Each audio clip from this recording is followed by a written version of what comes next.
sila tubig. Take a look at this guy.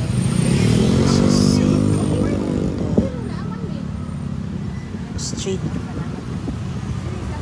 while I'm passing. No, walay walking sa on the payan street. pag amping. We pass him Nakay pan by. pagpalit lag So tubig. what we did, we bought some bread with my sister and gave it to Saon him man na, oy. with money so that he can buy a drink. So we don't know what to do.